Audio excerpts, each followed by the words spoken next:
दोस्तों, जब हमें किसी से बात करनी होती है तो हम भाषा के शब्दों को चुनकर मुंह से उन्हें बोलकर सामने वाले को अपनी बात समझा देते हैं। लेकिन जानवरों का क्या?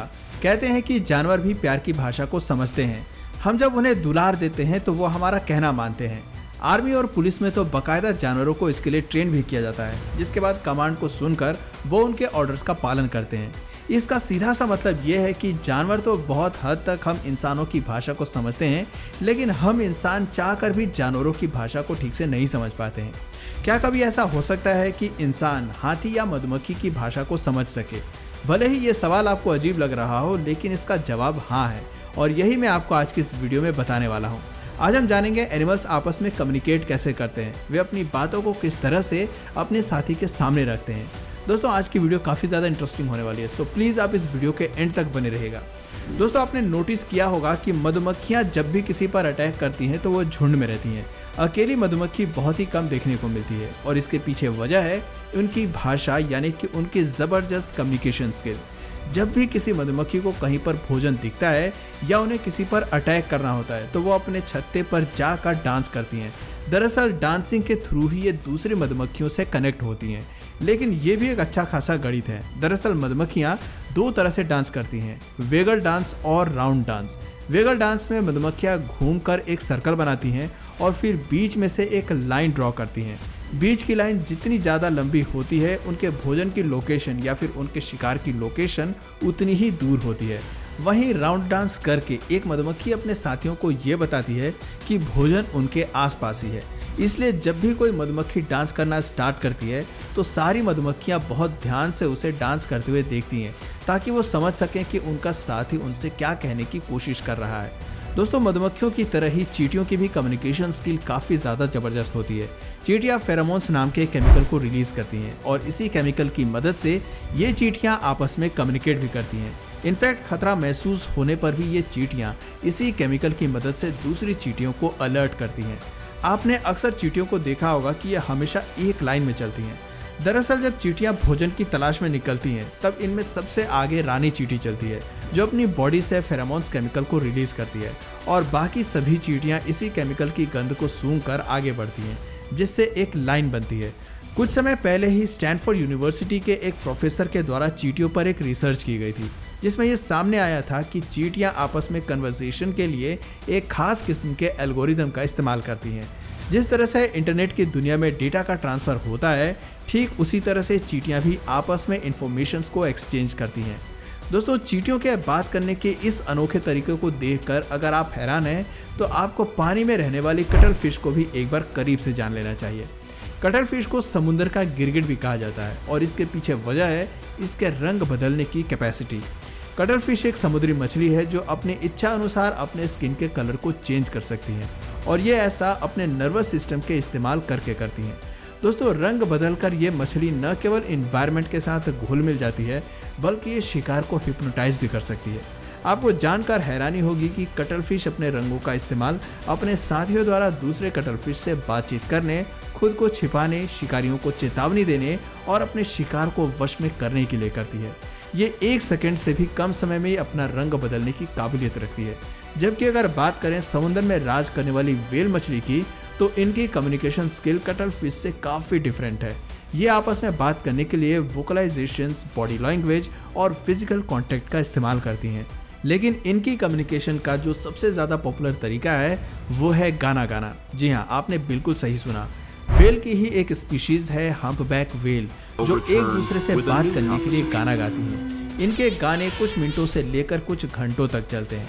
दरअसल इनमें मेल व्हेल फीमेल को अपनी तरफ अट्रैक्ट करने के लिए साउंड्स का कॉम्प्लेक्स सीक्वेंस प्रोड्यूस करती हैं। इसके अलावा व्हेल्स क्लिक्स, विसल्स और पल्स्ड कॉल्स के थ्रू भी एक दूसरे से कम्युनिकेट करती हैं। व्हेल्स के कुछ स्पीशीज एक दूसरे से कम्युनिकेट करने के लिए लो फ्रीक्वेंसी साउंड निकालती हैं, बिल्कुल हाथी यानी कि एलिफेंट की तरह। शायद आपको पता ना हो, हाथी भी एक दूसरे से बात करने के लिए अजीबोगरीब तरह की आवाज़ें निकालते हैं, जो कि लो फ्रीक्वेंसी साउंड्स होती हैं। इन साउंड्स को इंफ्रासोनिक साउंड्स कहा जाता है। इन साउंड्स की फ्रीक्वेंसी 20 हर्ट्ज से भी कम होती है, इसलिए ये इंसानों को सुनाई नहीं देती। अब यहाँ आप में से बहुत से लोग सोच रहे होंगे कि हाथियों को तो हमने कई बार ज़ोर से चीखते हुए सुना है, तो क्या उस समय भी ये आपस में बात कर रहे होते हैं? तो दोस्तों मैं आपको क्लियर कर दूं कि हाथी लगभग 70 अलग अलग तरह के साउंड्स निकाल सकते हैं, जिनका यूज़ वो अपने दूसरे हाथियों को मैसेज भेजने के लिए करते हैं। ऐसे में कई बार उनके द्वारा निकाले गए आवाज़ हम सुन सकते हैं और कई बार हमें सुनाई नहीं देते हैं। वैसे इनकी जो आवाज़ हमें सुनाई नहीं देती है, उस आवाज़ को उनके साथी कई मील दूर से भी सुन लेते हैं। आवाज़ निकालने के अलावा हाथी खास तरीके से अपने शरीर को हिलाकर अपने साथी को छूकर या फिर गंध के जरिए भी एक दूसरे से कम्युनिकेट करते हैं। कई बार ये ज़मीन पर अपने पैर पटक कर वाइब्रेशन पैदा करके एक दूसरे को मैसेज देते हैं। जू वगैरह में आपने हाथियों को आपस में अपनी सूंड को जोड़ते हुए देखा होगा। दरअसल ऐसा वो एक दूसरे के प्रति अपना प्यार दिखाने के लिए करते हैं। दोस्तों, जब जानवरों के कम्युनिकेशन स्किल पर चर्चा हो रही है तो भला हम चिंपैंजी को कैसे भूल सकते हैं। चिंपैंजी हमारे सबसे करीबी रिश्तेदारों में से एक है, जिनका डीएनए हमारे डीएनए से करीब 98% मैच होता है, लेकिन इसके बावजूद ये हमारी तरह बोल नहीं सकते हैं। चिंपैंजी हमेशा ग्रुप में रहते हैं और इनके ग्रुप में 15 से लेकर 150 मेंबर तक हो सकते हैं।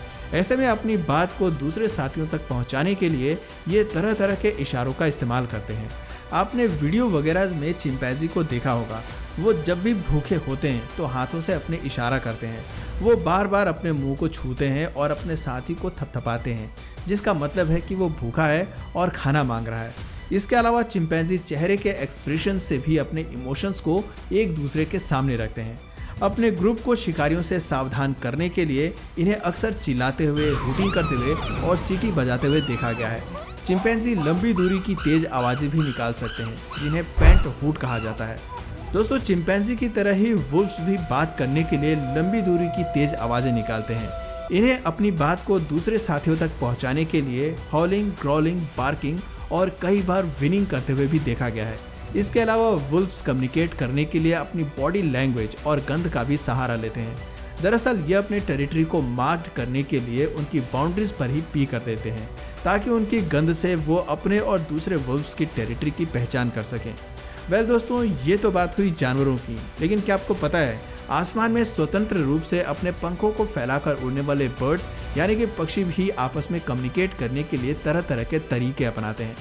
ज़्यादातर बर्ड्स आपस में कम्युनिकेट करने के लिए different type of vocalisation, body language और विजुअल सिग्नल्स का इस्तेमाल करते हैं। ये अपनी टेरिटरी में सॉन्ग्स, चिप्स और कॉल्स के थ्रू मेटिंग, वार्निंग सिग्नल्स और सोशल इंटरेक्शन से जुड़े इन्फॉर्मेशन को कन्वे करते हैं। साउंड कम्युनिकेशन के अलावा बर्ड्स मैसेजेस कन्वे करने के लिए बॉडी मूवमेंट्स का भी इस्तेमाल करते हैं। पक्षियों की कुछ प्रजातियां अपने साथी को अपनी तरफ अट्रैक्ट करने के लिए विजुअल सिग्नल्स का भी इस्तेमाल करती हैं। इसके अलावा ये अपने शिकार करने के तरीके, सिर हिलाकर या अन्य इशारे से भी एक दूसरे से कम्युनिकेट करती हैं। तो दोस्तों, आज के लिए फिलहाल इतना ही। इनमें से किस जानवर के बात करने का तरीका सबसे ज्यादा इंटरेस्टिंग लगा, नीचे हमें कमेंट सेक्शन में जरूर बताइए। और अगर इस वीडियो से आपको कुछ नया जानने या सीखने को मिला या फिर इंटरेस्टिंग लगा तो प्लीज इस वीडियो को एक लाइक करके अपने फ्रेंड्स और फैमिली में से जरूर शेयर करें। और यदि आप इस चैनल पर नए हैं तो प्लीज इस चैनल को सब्सक्राइब करके बेल नोटिफिकेशन आइकन को ऑन कर लीजिए, ताकि हमारे आने वाले वीडियोज आप मिस ना करें। मिलते हैं फिर किसी वीडियो में नए टॉपिक के साथ, तब तक के लिए नमस्कार।